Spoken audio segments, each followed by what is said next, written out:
وأما بنعمة ربك فحدث صدق الله مولانا العظيم ورسوله النبي الأمين المتين الكريم ونحن على ذلك لمن الشاهدين والشاكرين والحمد لله رب العالمين. آئیے ہم تمام حضرات کچھ عرض و معروض سے بیشتر نہایت عقیدت و محبت کے ساتھ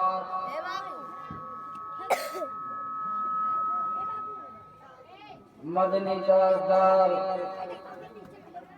دونوں عالم کے مالک و مختار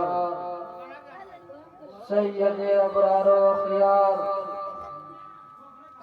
جناب احمد مصطفیٰ محمد مصطفیٰ صلی اللہ تعالی علیہ وسلم کی بارگاہ اقدس پناہ میں درود شریف پڑھیں. اللہم صلی علی سیدنا مولانا محمد عدد ما فی علم اللہ صلاة دائمة بدوام الملک اللہ صلی اللہ تعالی علیہ وسلم. قادری نعرہ غوث اعظم سلام دمد شیخ احمد رضا خان قطب عالم سلام. انہیں جانا انہیں مانا نہ رکھا غیر سے کام. للہ الحمد میں دنیا سے مسلمان گیا. آج لے ان کی پناہ آج مدد مانگ ان سے پھر نہ مانیں گے قیامت میں اگر مان گیا. حصول برکت کے لیے مرتبہ اور درود شریف پڑھیں. اللہم صلی علی سیدنا مولانا محمد عدد ما فی علم اللہ صلاة دائمة بدوام الملک اللہ صلی اللہ تعالی علیہ وسلم. حضرات آج کا یہ پروگرام جس مناسبت سے منعقد کیا گیا تمامی حضرات بخوبی واقف ہیں. ختنہ کے موقع پر اس کا انعقاد کیا گیا اور ختنہ کی ابتدا کب ہوئی؟ بخاری شریف کی حدیث پاک ہے قال رسول اللہ صلی اللہ تعالی علیہ وسلم اختتن ابراہیم علیہ السلام فی 80 سنۃ. نبی اکرم صلی اللہ تعالی علیہ وسلم ارشاد فرماتے ہیں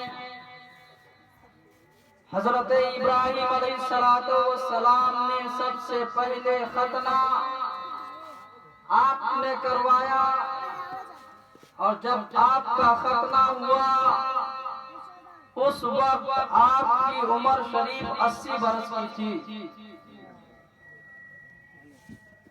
نبی اکرم صلی اللہ تعالی علیہ وسلم کی سب سے بڑی خصوصیت اور اللہ نے اپنے حبیب کو جو معجزات و کمالات عطا کیے جو خصوصیات نبی آخر الزمان کو پروردگار عالم نے عطا کیا ان خصوصیات کو دیگر انبیاء کرام کو عطا نہیں کیا گیا. بہت ساری خصوصیاتیں ایسی ملتی ہیں کہ صرف نبی اکرم نور مجسم کو دی گئی. ان میں سے ایک خصوصیت یہ ہے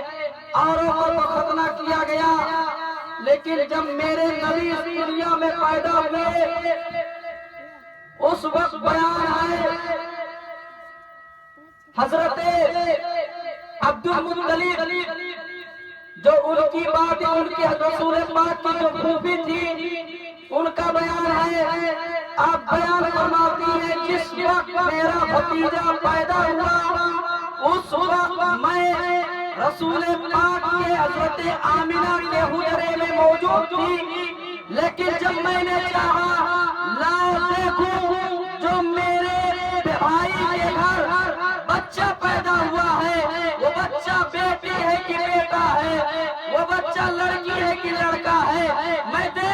حیران رہ گئی جب میں نے نبی اکرم کو دیکھا تو نبی اکرم ختنہ شدہ پیدا ہوئے تھے. پتہ چلا جہاں تمام خصوصیات نبی کو عطا کیے گئے اور دیگر انبیاء کرام کو نہیں دیا گیا، ان میں سے ایک خصوصیت یہ بھی ہے کہ جب میرے نبی اس دنیا میں تشریف لائے تو ختنہ شدہ پیدا ہوئے. آپ کا ختنہ کسی انسان نے نہیں.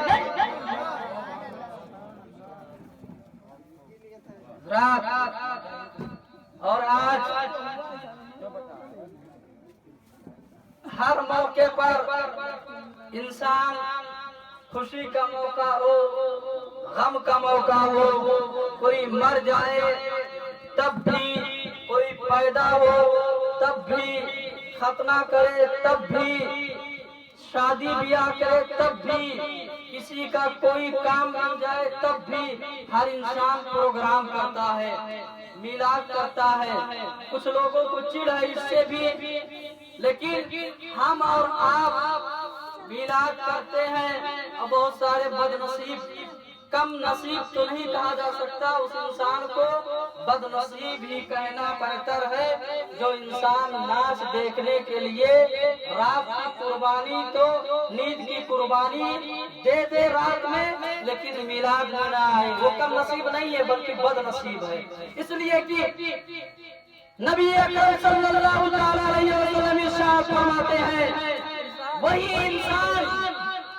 اور اسی انسان سے کوئی اچھا کام ہوتا ہے جس کو اللہ رب العزت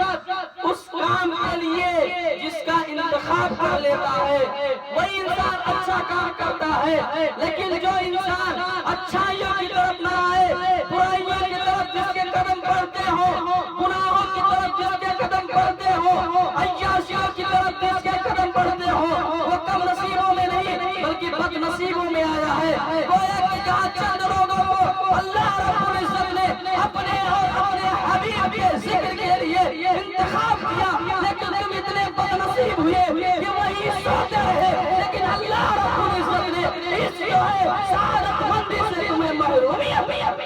سبحان اللہ، بے شک بہت خوب. تو وہ کم نصیب نہیں ہے، بد نصیب ہے. اور اس میں کمیاں کس کی ہے؟ ہماری اور آپ کی.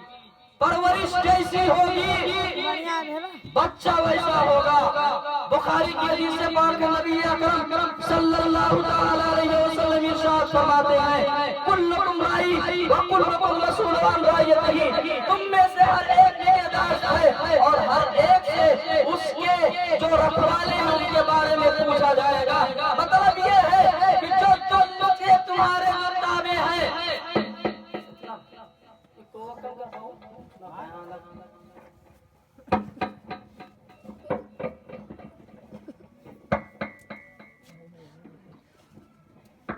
درست پڑھے اللہم صلی علی سیدنا مولانا محمد بارک وسلم. صلاۃ و سلام علیک یا رسول اللہ صلی اللہ تعالی علیہ وسلم. نبی اکرم صلی اللہ تعالی علیہ وسلم ارشاد فرماتے ہیں کلکم رائی وکلکم مسئول عن رعیتہ،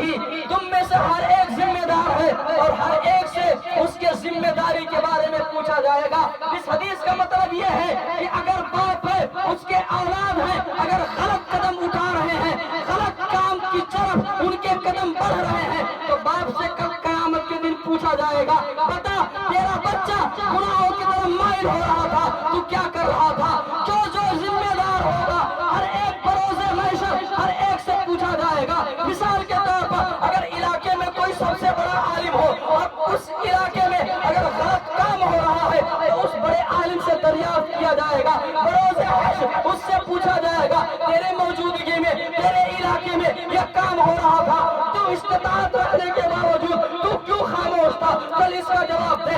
امام سے پوچھا جائے گا پورے گاؤں کی ذمہ داری اور باپ کو تیرے گلے میں ڈال دی گئی تھی، بتا جب تیرے گاؤں کے لوگ تیرے امامت کی جگہ پر جہاں تجھے امام انتخاب کیا گیا تھا وہ تمام کے تمام تیرے تابع تھے، جب وہاں گناہ ہو رہا تھا، بھلا کام کیا جا رہا تھا، وہاں تو کیوں خاموش تھا؟ اس سے اس کے بارے میں سوال کیا جائے گا اور باپ سے پوچھا جائے گا میں نے تجھے بیٹا دیا، میں نے تجھے بیٹی دی، میں نے تجھے اولاد سے نوازا، بتا تیرے بچے غلط کاموں کی طرف قدم بڑھا رہے تھے، گناہوں کی طرف بھاگ رہے تھے، گناہوں کی طرف دوڑ رہے تھے، تو کیوں خاموش تھا؟ مطلب عہدہ ہوا، جس کا عہدہ جتنا بڑا ہوگا اس سے اتنا ہی بھیانک سوال کیا جائے گا، اس سے اتنا ہی اسے ذمہ داری دی جائے گی، اس سے اتنا ہی چیزوں کے بارے میں سوال کیا جائے گا۔ جس طریقے سے پورے گاؤں کے لوگوں کے بارے میں ایک امام سے سوال کیا جائے گا، پورے علاقے کے لوگوں کے بارے میں ایک عالم عبد کے بارے میں سوال کیا جائے گا، ایک مفتی کے بارے مفتی سے سوال کیا جائے گا، اسی طریقے سے اگر بچے غلط کاموں کی طرف بڑھ رہے ہیں تو آپ سے پوچھا جائے گا، اور بروز حشر اسے تمہیں جواب دینا ہوگا کہ کیوں تمہارے بچے گناہوں کی طرف بڑھ رہے ہیں۔ اگر آج اچھی پرورش کر دی تو یاد رکھنا تمہارے بچے دنیا میں بھی تمہارا نام روشن کریں گے، بروز قیامت رب قدیر کے یہاں نجات کا ذریعہ۔ میں عرض یہ کر رہا تھا، ہم لوگ ہر مقام پر پروگرام کرتے ہیں، اس کا مقصد کیا ہوتا ہے؟ کیا ہمیں رات بھر جگ کر لوگوں کے بیانات کو سن کر نعت و مرتبت سن کر کچھ فائدہ ملتا ہے کہ نہیں؟ میں اپنی طرف سے نہیں بلکہ مسلم شریف کی حدیث پاک ہے، رسول پاک صلی اللہ تعالی علیہ وسلم سے روایت کی جاتی ہے، ان النبی صلی اللہ تعالی علیہ وسلم ان اللہ تبارک و تعالی ملائکۃ سیارۃ فضولا تتبعون مجالس الذکر۔ نبی اکرم صلی اللہ تعالی علیہ وسلم ارشاد فرماتے ہیں، اللہ تبارک و تعالی راتوں میں آسمان سے فرشتوں کا ایک لشکر اتارتا ہے، فرشتوں کی ایک جماعت اور ایک ٹیم دنیا میں تشریف لاتی ہے، اور لانے کے بعد وہ ان مجلسوں کی تلاش میں لگ جاتے ہیں، ان مجلسوں کو ڈھونڈتے ہیں جہاں اللہ و رسول کا ذکر ہو۔ آقا کریم ارشاد فرماتے ہیں، فَإِذَا وَجِدُوا مَجْلِسًا فِيهِ ذِكْرًا قَعَدُوا مَعَهُمْ، جب ایسی جماعت کو پا جاتے ہیں جہاں مجلس لگی ہوئی ہوتی ہے، اللہ و رسول کا تذکرہ کیا جاتا ہے، اس کے اولیاء کرام کے بیانات ہوتے ہیں، اس کے نیک بندوں پر تبصرہ ہوتا ہے، اس کے عذاب، اس کے اس کی بنائی ہوئی دنیا کی تمام چیزوں کا بیان کیا جاتا ہے، اور لوگ سنتے ہیں تو وہاں فرشتے جانے کے بعد بیٹھ جاتے ہیں، وہ بھی بیٹھتے ہیں، اور صرف بیٹھتے نہیں ہیں، آقا کریم ارشاد فرماتے ہیں، حفا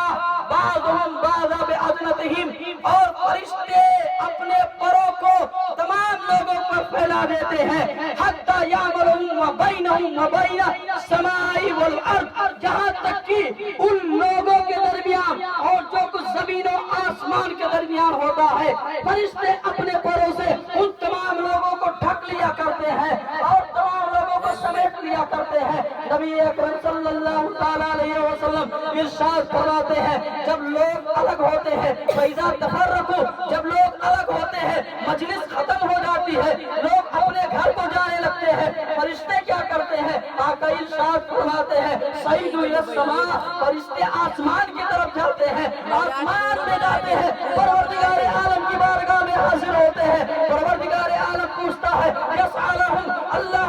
عز و جل، اور اللہ تبارک و تعالی فرشتوں سے پوچھتا ہے، اے فرشتے بتاؤ، من این جئتم، تم کہاں گئے تھے اور تم کہاں سے آ رہے ہو؟ وہو عالم بہم، حالانکہ اللہ رب العزت ان فرشتوں کے بارے میں جانتا ہے، پھر بھی سوال کر رہا ہے۔ یہاں سوال کرنے کا مقصد کیا ہے؟ جب انسان کسی چیز کو جانے پھر بھی سوال کرے تو وہاں لوگ کہتے ہیں آزمانے کے لیے سوال ہو رہا ہے، لیکن پروردگار عالم جانتا ہے فرشتے گئے کہاں تھے، کہاں سے آ رہے ہیں، اس مجلس میں ہو کیا رہا تھا، اس میں لوگ کتنے تھے، سب پروردگار عالم جانتا ہے۔ رب قدیر پر کوئی شے مخفی نہیں ہے، لیکن پھر بھی دریافت کر رہا ہے۔ اس کی وجہ کیا ہے؟ جب پروردگار عالم اپنے بندوں کو بخشنا چاہتا ہے تو ہیرا تلاش کرتا ہے، کوئی ہیرا مل جائے، کوئی سبب مل جائے، اپنے بندوں کو بخش دو۔ نبی اکرم ارشاد فرماتے ہیں، فرشتوں سے رب قدیر فرماتا ہے، اے فرشتوں من این جئتم، تم لوگ کہاں گئے تھے، کہاں سے آ رہے ہو؟ فیقولون، فرشتے فرماتے ہیں، عرض کرتے ہیں، اے پروردگار عالم، جینا من عند عباد لکا فی الارض یسبحون، ہم تو دنیا میں گئے تھے، زمین پر گئے تھے، تیرے کچھ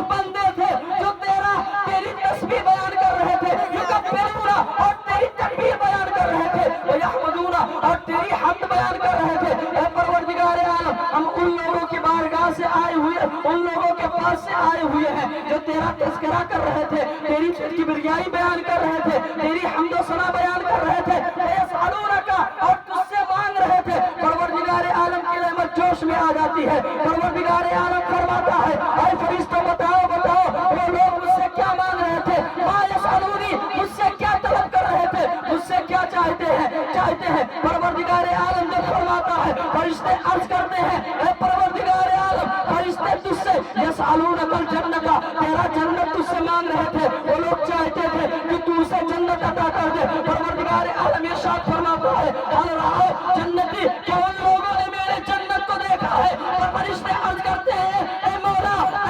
ان لوگوں نے تیرے جنت کو نہیں دیکھا ہے، بلکہ تیرے حبیب نے بتایا ہے، جنت کی کیفیت بیان کی ہے، جنت میں جو تمام چیزوں کو مہیا کیا گیا ہے جنتی کے لیے اس کو بیان کی ہے، جنتیوں کی جو ہے جنتیوں کی صفتیں بیان کی ہے، جنت کے اوصاف بیان کیے ہیں، جنت میں جو چیزیں ہیں وہ تیرے حبیب نے بیان کیا ہے کہ دنیا کی سب سے اعلیٰ چیز کو لے لیا جائے تو جنت کے ایک ادنا چیز کے مقابل نہیں ہو سکتی، ان اوصاف کو بیان کیا اور تیرے بندے انہی اوصاف کو سن کر اسی کی لالچ میں جنت کے طلبگار تھے۔ پروردگار عالم ارشاد فرماتا ہے بتاؤ کیف رأونی جنتی، اگر وہ لوگ میرے جنت کو دیکھ لیتے تو کیا چاہتے؟ پروردگار عالم جب فرماتا ہے فرشتے عرض کرتے ہیں اے حبیب اے مولا کائنات، اے مولا اگر تیرے بندے تیرے جنت کو دیکھ لیتے تو تجھ سے جو ہے جہنم سے نجات چاہتے۔ پروردگار عالم ارشاد فرماتا ہے حل رأو جنت ناری، کیا ان لوگوں نے میرے جہنم کو دیکھا ہے؟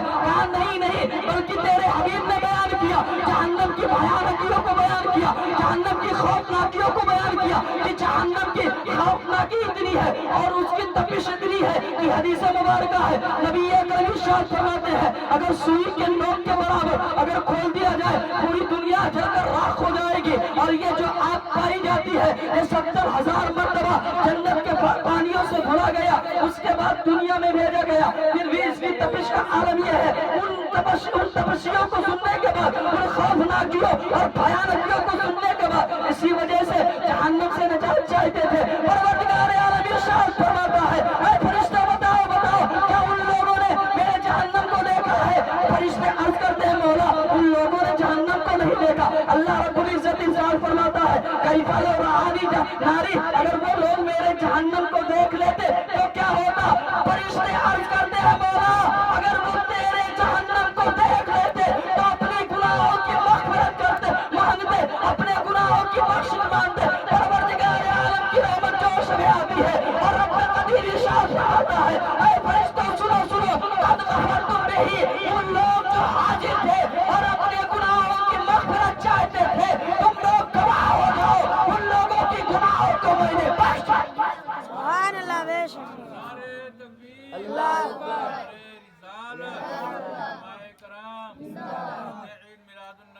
زندہ باد زندہ باد اللہ قد غفرت بہ، میں نے ان سب کو بخش دیا،